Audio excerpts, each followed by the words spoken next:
what I think.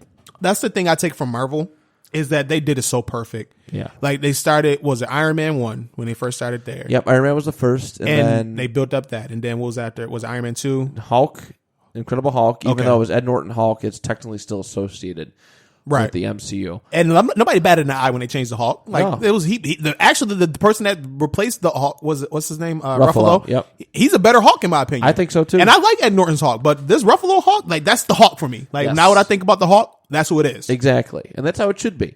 But yeah, it was that, Incredible Hulk, Iron Man 2, Thor. Mm-hmm.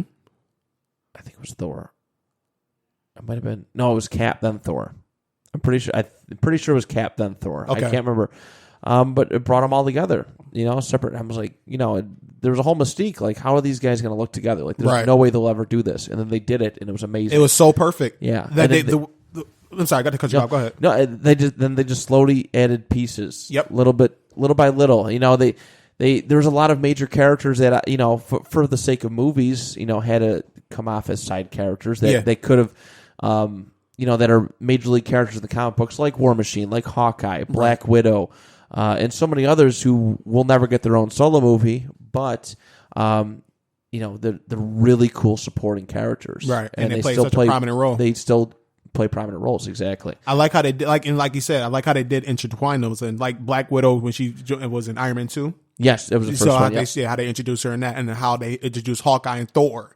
Yeah, and then how they introduced War Machine and Iron Man. So like how they is able to bring in those characters to have some type of importance, where it's like, okay, yeah, I know what that is, and okay, I know they're going to play a role in the upcoming movies, and like they just did it so perfect. Yeah. Now there's a couple of things where it's like, well, that didn't happen, or after I watch the movie, I go back and read about like the actual origin story, and I'm like, oh, okay, they changed that up a little bit. Yeah. But it was still good for me. A lot of these characters I watched growing up from the animated series. Right. Growing up. So I didn't really read the comic books, but I was always into stuff like that as a kid. Gotcha. So, watching those movies, it's like, oh man, this is great. So I'm able to learn their origin story. But then after I watch the movie, I'll go back and just read everything about it. Yes. You know what I'm saying? Yeah. I'm like, oh man, okay, that's the direction that they did this in. That's pretty dope. It's every time a movie drops, and like I said, I love comic books, but again, I don't know everything.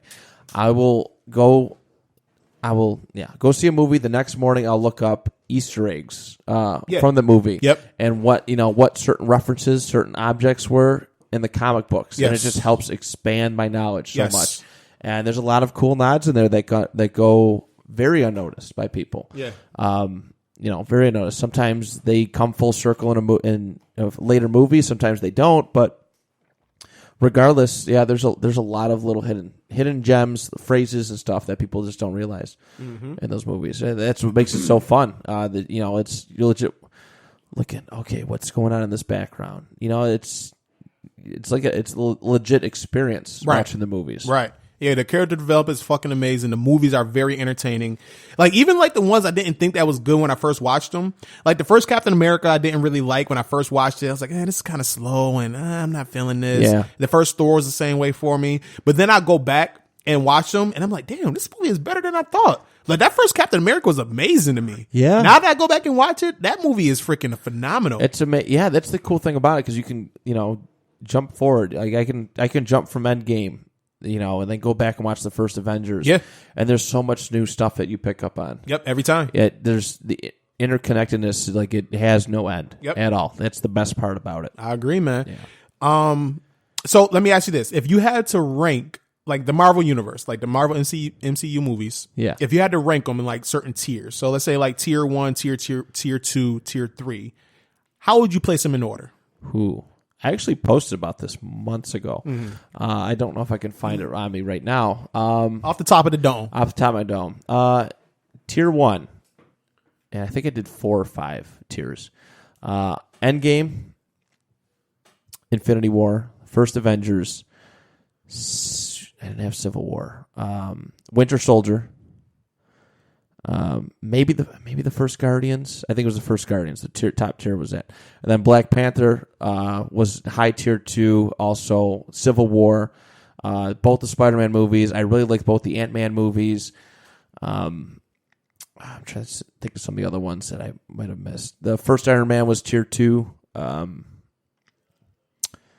Man, there's so many. I've lost count. It is pretty tough to now that I think about it. Yeah, it's. I mean, I'm all for it. Second Guardians of the Galaxy movies in tier 2. Tier 3 was kind of like a lot of the intro movies that I didn't. Oh, I think I had Ragnarok in tier 1. That was a great movie. That was phenomenal.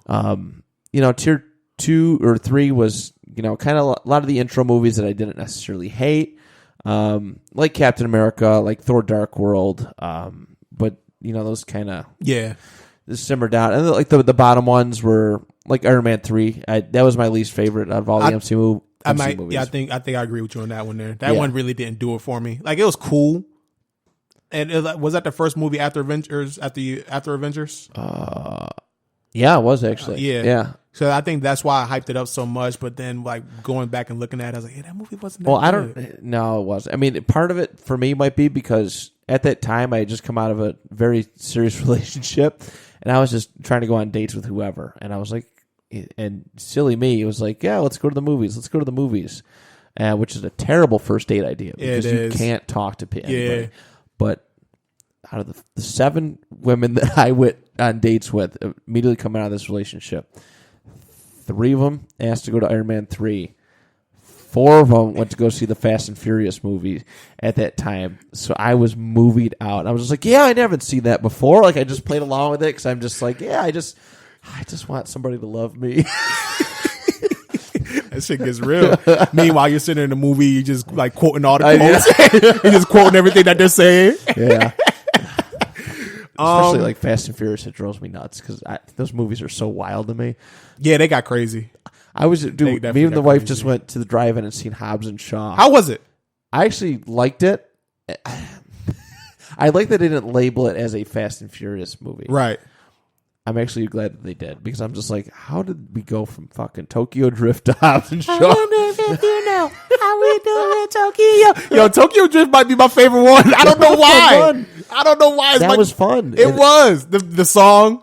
It just some dude in Tokyo, some random white dude in Tokyo, just getting his ass whooped all over the place in Tokyo. But it was cool as shit. It was a good story. And then dope. I was just watching the last one Paul Walker did, and I was like, it used to be just about street racing and getting cars and certain missions and stuff, and now they're driving around in fucking tanks, shooting. They're fighting against military guys, and I'm just like, what? How the fuck did we get here? What is this? Toretto literally went from a fucking... He was robbing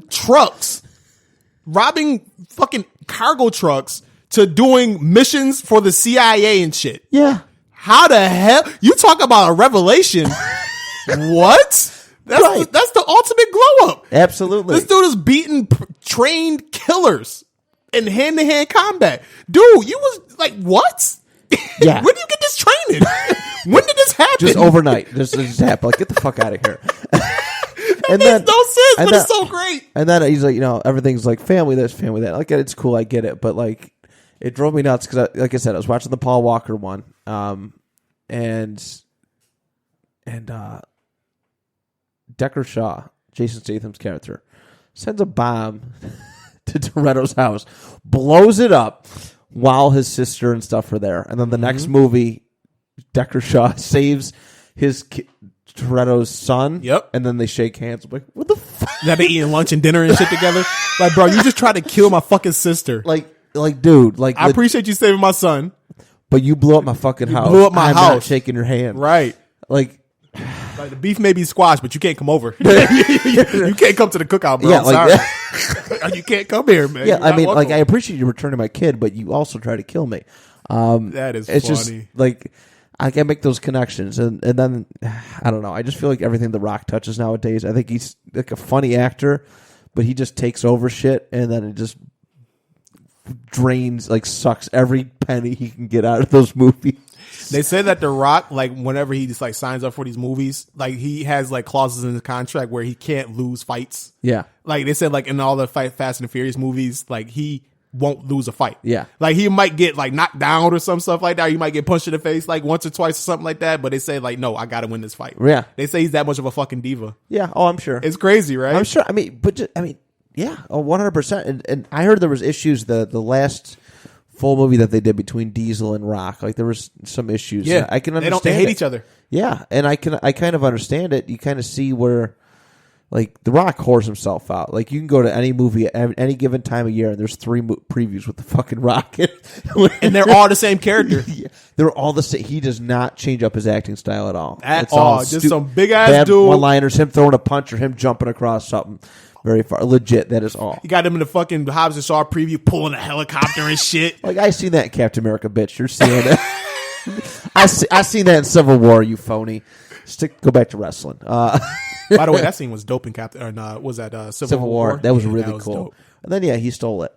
Definitely stole it. Just like he stole Fast and Furious from Vin Diesel. Mm-hmm. Like that Hobbs and Shaw movie should have never ever been able to come to fruition.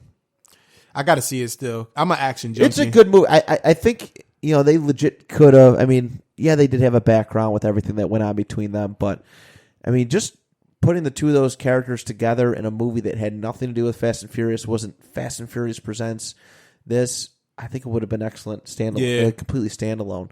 That's its own separate entity. Absolutely. Yeah, I feel you on that. But yeah, I mean, you've seen The Rock, and like I said, I have many good memories of The Rock from wrestling days. But yeah, he comes into franchises, he just takes them over. You could just see, as soon as he got introduced, he was kind of like a villain, middle of the road guy. And the more he comes back for the next movie, and his role just starts getting bigger and bigger and bigger, and then all of a sudden he like switches places with Toretto, and the one where the last one where he faked, Toretto faked being a bad guy. I'm just like, oh my god, 9 movies of this. The Rock says, The Rock, yeah, The Rock says he is. Yeah, that's funny though. Shout out to The Rock, man. Dude said, "Dude might run for president one year." Yeah, I'll vote for The Rock. I would. But I want to go back to what you said about when we talk about Spider-Man. Yeah. How you said that, what was the actor that played Doc Ock? Oh, Alfred Molina. Yeah. How, when you think of Doc Ock, that's the character you think of now? Yeah. You know who else does that big for me too? Well, there's a couple of them, but like the main prominent one is definitely Heath Ledger's Joker. Yes.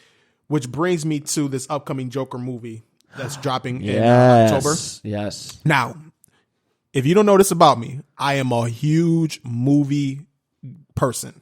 I'm starting to figure that out now. I'm a huge movie person. Like that's one of my joys. Like you can catch me like probably 4 different places. If I'm not at work, I'm at home. If I'm not at home, I'm at the gym. If I'm not at the gym, I'm at the movies. If I'm not at the movies, I'm at Walmart. Right. Shout out to Walmart. I don't know why. So this Joker, like movies this year for me have not been it. Like there hasn't been, like usually there's one movie per year where I go to it and it's just like, man, that was, like it did it for me. Even like with Avengers Endgame. I understand where you're going. The anticipation for that movie, like it was don't get me wrong, great movie. I shed tears, like I Love You 3000. Yeah. Who didn't cry at that? You know what I'm saying? We did it, Mr. Star. Who didn't cry at that? Yeah. But even walking out of it, like it was long as shit. I remember I had to hold my pee for like an hour. Yeah, you don't want to miss anything. Right. You don't want to miss nothing. And it's like, that was a good movie, but it wasn't the first Avengers for me. It wasn't that like that Avengers circle where I just like, I don't know. I cried at that. Like, I don't know why I cried at these random shits, but I remember just it's okay. A tear shedding You're an from emotional that. guy. I respect it. So it's just certain like stuff like that. So that movie didn't do it for me. Like it did it, but it wasn't like that movie for me. Right. Another movie I was looking forward to that didn't really do it for me was Quentin Tarantino's movie Once Upon a Time in Hollywood. Oh yeah, I heard I'm not sure if you've seen that one. I did not see that one. No. All right, so Quentin Tarantino movies, I love it. I love his movies. Yeah. Like I haven't seen a bad Quentin Tarantino movie. Like the Django might be the best one for me. Right. Like because the way he will go places as a director that other people won't touch. That's 100% true. And I 100% respect it. Like he gets criticized for how he portrays women, and then how like the use of the N-word in his movies is just so lenient. Which I'm like, yo, like, okay. But it's realistic. He places movies like, okay, Django was placed in slavery times. What do you think they were saying? Yeah. You know what I'm he's saying? He's not going to just do it just to do it. Right. You have to create that environment. Exactly. The word is that, that word, it should be, frowned upon usage, but for that time period, you have to have historical accurate stuff. You can't just delete, can't pretend that never happened. Exactly. It sets the whole story up. I respect him as a director for doing it. So he did that, and then like he had like I remember Leonardo DiCaprio played that role so good. I legit hated Leonardo DiCaprio for like a month. Yeah. I had to realize, I was like, yo, this dude is not actually a slave owner, man. He's a fucking actor. He just played it too good. Yeah. And Samuel. Yeah. I didn't like Samuel, and that's my favorite actor of all time, Samuel. I remember I didn't like him for a while. But like just movies like that. So Once Upon a Time in Hollywood, I had high expectations for because I know what I'm getting from Quentin Tarantino movies. Like I'm getting a great dialogue Yeah. from